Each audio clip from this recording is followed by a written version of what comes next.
இன்றைக்கு உலகம் முழுவதும் இந்த கலை பரவி இருக்கிறது. குறிப்பாக சீனாவில் இந்த கலை கற்றுக்கொள்ளாத இளம் தலைமுறையினரே இல்லை என்கிற அளவுக்கு இதனை தேசியமயப்படுத்தி இருக்கிறார்கள்.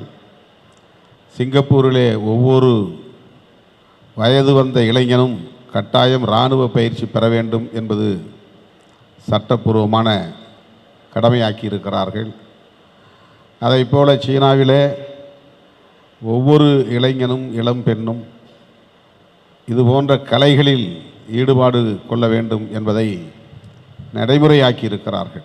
இளம் தலைமுறையினர் நோஞ்சான்களாக இருந்தால் அந்த தேசமும் நோஞ்சான் தேசமாக மாறிவிடும்.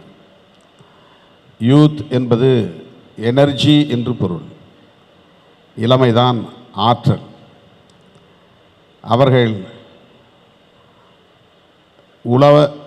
உள்ளத்தின் அடிப்படையிலும் உடலின் அடிப்படையிலும் சுறுசுறுப்பாகவும் விறுவிறுப்பாகவும் இயங்குவதற்கான வாய்ப்பை பெற்றவர்கள்.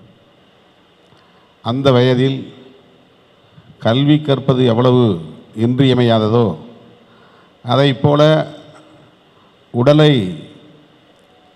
தம் கட்டுக்குள் கொண்டு வந்து ஆரோக்கியமுள்ள ஒரு கட்டுடலை உருவாக்கி